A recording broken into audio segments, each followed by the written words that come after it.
possiamo iniziare questa nostra adunanza. Vi ringrazio per essere presenti oggi. Leggo l'indicazione di chi, non potendo oggi essere presente, si è giustificato. I segretari accademici Bruni e Montecucco, poi i soci effettivi Perosa, Berti, Pavanello, Carafoli, Cresci Marrone, Chieco Bianchi, Fornasini, Varanini, Del Negro, Vallerani, Barbieri, Rungaldier, Bernardi, Paolo Bernardi, Cesare, Dalpaos, Consolo, Ivetic, Marinetti e Weicher. I soci corrispondenti residenti a Uzzas, Guarnieri, Grigio, Marcato, De Felice, Amadori, Barbante, Masiero, Franchini, Cardin, Semenzato, Orlandini, Esperti. I soci corrispondenti non residenti Doglio, Stussi, Poli, Visentini, Emmer. I soci stranieri Wolters e Besomi e il socio onorario Coin.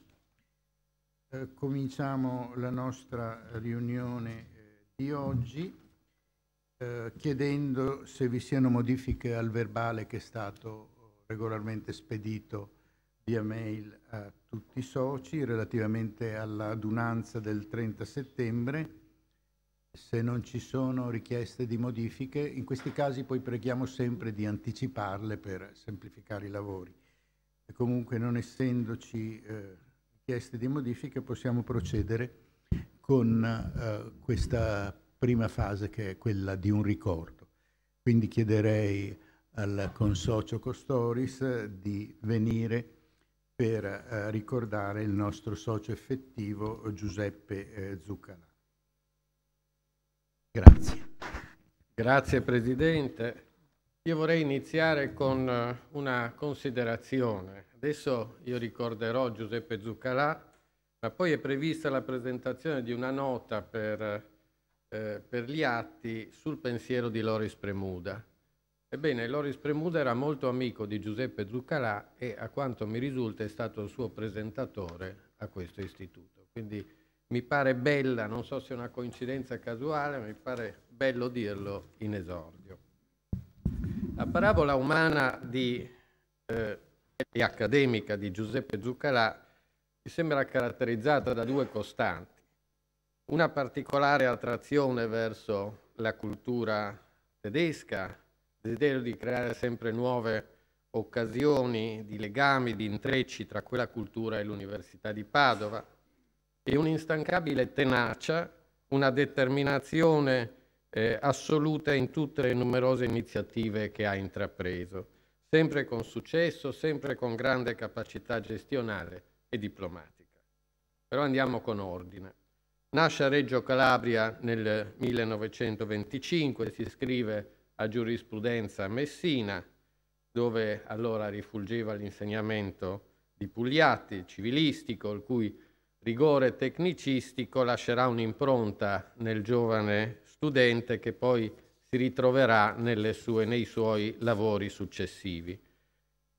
Però Giuseppe Zuccalà è attratto dal diritto penale e quindi si laurea appena ventenne in quella materia con il professor Cavallo, di cui diventa subito assistente volontario, ma è lo stesso Cavallo a consigliarlo ad andare a Padova, dove in quel momento brilla la stella di Giuseppe Bettiol, che ha appena pubblicato il suo celebre manuale e si pone come alfiere di una nuova cultura del diritto penale, una visione teleologica di questa materia che pone al centro i valori dell'uomo.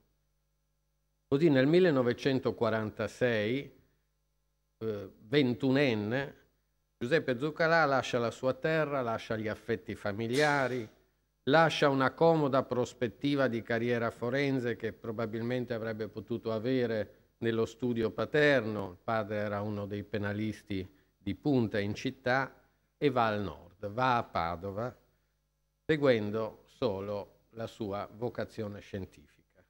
Ecco, è una sorta di anabasi che metaforicamente e idealmente caratterizzerà in qualche modo anche le sue esperienze successive, sempre in direzione delle terre di lingua tedesca, il Tirolo, l'Austria e la Germania. A Padova fa una carriera veloce, percorre le tappe di assistente volontario, straordinario, incaricato, vince anche numerosi premi di operosità scientifica. Ho trovato negli archivi le delibere del Senato accademico che gli conferiscono dei premi in denaro per la sua operosità. Nel 1952 vince il concorso di assistente di ruolo in diritto penale, nel 1954 la libera docenza. Lo stesso anno vince una borsa di studio bandita dalla Repubblica Federale di Bonn e per 3 anni frequenta l'Istituto di Diritto Penale e Criminologia nella Freie Universität di Berlino. E così per la prima volta si immerge in modo diretto nell'ambiente della cultura penalistica tedesca e questo imprinting sarà per lui indelebile. Già nel 1959 vince il concorso a cattedra di diritto penale, viene chiamato a insegnare la procedura penale dalla Facoltà Giuridica di Ferrara. Poi nel 1963 viene chiamato all'unanimità a Padova sulla seconda cattedra di diritto penale per approdare infine alla prima cattedra nel 1978, succedendo al suo maestro Giuseppe Bettiol. E infine viene nominato emerito nel 2001. Il suo interesse scientifico è stimolato da temi fino allora poco studiati, da campi di ricerca innovativi, pubblica 3 monografie, il delitto preterintenzionale del 1952, il delitto di false comunicazioni sociali nel 1954, dove già emerge un interesse per il diritto penale del commercio e dell'economia, e l'infedeltà nel diritto penale nel 1961. E proprio alla branca del diritto penale economico contribuirà poi in modo molto attivo, fondando una nuova rivista, l'unica in questo campo, la rivista trimestrale di diritto penale dell'economia, che è una delle più quotate in ambito penalistico e che ha appena festeggiato i 30 anni di fondazione ed è ora affidata alla direzione del professor Patrono, allievo del professor Zuccalà. Un'altra iniziativa editoriale di grande significato per gli studiosi, non meno che per i pratici, è stata il commentario al codice penale che Zuccalà ha condiretto, ma però ha diretto in modo esclusivo il suo complemento giurisprudenziale.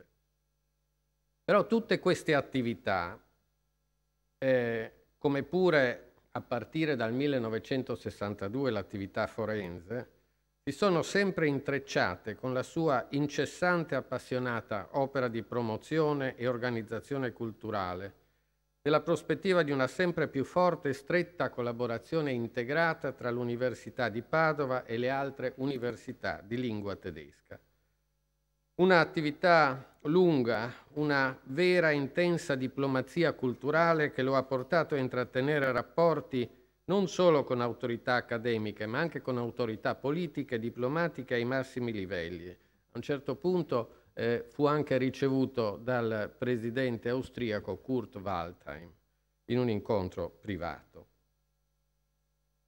Oggi parlare di internazionalizzazione è un dato assolutamente acquisito per noi, ma a quei tempi invece non lo era, era un'iniziativa pionieristica che non aveva corrispondenti in altre iniziative delle università italiane. I passaggi più salienti di questa strategia di penetrazione dell'Università di Padova nel mondo della cultura tedesca, ai quali Zuccalà partecipa con ruoli via via sempre più incisivi e determinanti, sono sostanzialmente 3. La prima è l'uscita dell'Università di Padova dalla tradizionale sede del Bo, dove era rimasta per 7 secoli e mezzo, per istituire dei corsi in terra tirolese a Bressanone, e questa iniziativa risale molto indietro nel tempo, ancora al 1952. Prima corsi estivi, poi corsi implementati che continuano però nei decenni successivi e a cui partecipa poi attivamente come sotto il profilo gestionale Giuseppe Zuccalà. Quello dei corsi di Bressanone dell'istituzione e della continuazione di questi corsi di Bressanone è un momento molto teso politicamente. Dobbiamo ricordarci che per un lungo tempo ci sono aspirazioni indipendentiste del Tirolo, c'è la stagione degli attentati e nonostante questo clima di grande diffidenza tra le parti Italia-Austria e naturalmente il Sud Tirolo, la nascita di Bressanone parte, ha successo, è una scommessa vinta e si apre la strada a una penetrazione della cultura italiana in terra tirolese, che poi è un ritorno perché già la Nazio Germanica in tempi molto risalenti era la più forte all'Università di Padova. Il secondo passaggio di questa penetrazione nel mondo tedesco è l'idea di creare rapporti accademici permanenti tra l'Università di Padova e l'Università di Innsbruck. Una scelta che addirittura viene preferita dalle autorità politiche autonomiste all'idea di un'università regionale Trento-Bolzano per ovvi motivi di conflitto, di conflittualità. Si procede quindi a una innovativa sfida che comunque matura tra mille difficoltà, anche da parte italiana, anche di tipo burocratico. Quella di creare un corso integrato di studi giuridici Padova-Innsbruck, con un insegnamento del diritto positivo in diritto italiano affidato a professori italiani dell'Università di Padova. Un'iniziativa che continua tuttora, alla quale anch'io partecipo ormai da 15 anni. Viene nominata nel 1984 una commissione mista governativa di cui Zuccalà è membro. Anche questo progetto nasce in una stagione ancora piena di tensioni politiche, tanto che quando Zuccalà va a trovare d'estate Aldo Moro, che si trova in Trentino per le vacanze, il Presidente del Consiglio gli confida: per un Presidente del Consiglio di grande conforto sapere che ogni giorno dei docenti italiani attraversano il Brennero per insegnare in un ateneo austriaco. Dal 1987 Zuccalà è ormai stabilmente il delegato del rettore di Padova per le università tedesche e per Bressanone, che rimane comunque una zona strategica, un luogo strategico assolutamente fisso per l'Università di Padova.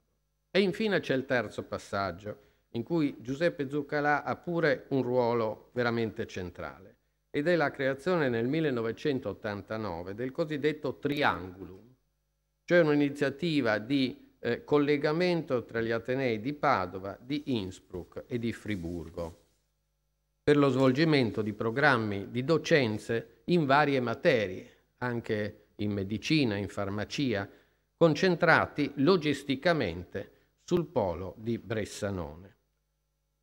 Giuseppe Zuccalà racconta tutte le infinite tappe di questa lunga storia che parte dall'inizio degli anni 50 e che riguarda le vicende accademiche, politiche, diplomatiche, del rapporto tra l'Università di Padova e le università di lingua tedesca, in un prezioso libro che si intitola Culture che si cercano, 60 anni di dialogo innovativo senza confine tra l'Università di Padova e la cultura di lingua tedesca.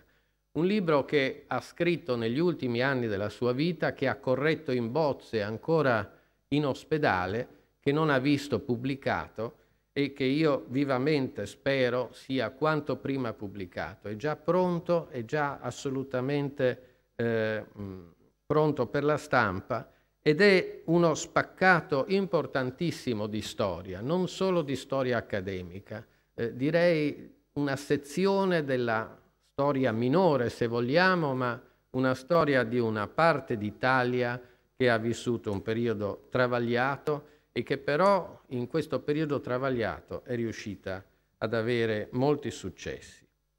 Innumerevoli sono i riconoscimenti che Giuseppe Zuccalà ha ricevuto per i suoi meriti. Ne enumero solo qualcuno e temo di dimenticarne comunque qualcun altro.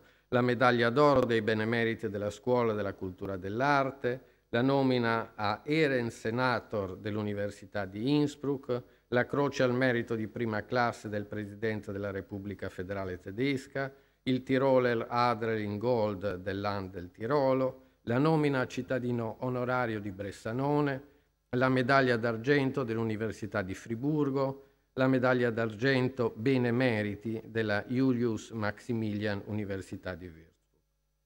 Giuseppe Zuccalà aveva un'intelligenza vivissima, una memoria ferrea, era un uomo arguto. Quando gli telefonavo temevo sempre di coglierlo in un momento sbagliato e gli chiedevo: ti disturbo? Quando si vuole essere molto cortesi di solito si risponde: oh, assolutamente, non disturbi mai. Ma Giuseppe Zuccalà mi diceva: mio caro, questa era la premessa, non puoi disturbarmi perché non ne hai il potere. Affettuosamente potrei ora rispondergli che lui non ha il potere di renderci immemori di lui e di non avvertire la sua mancanza. Ti ringrazio.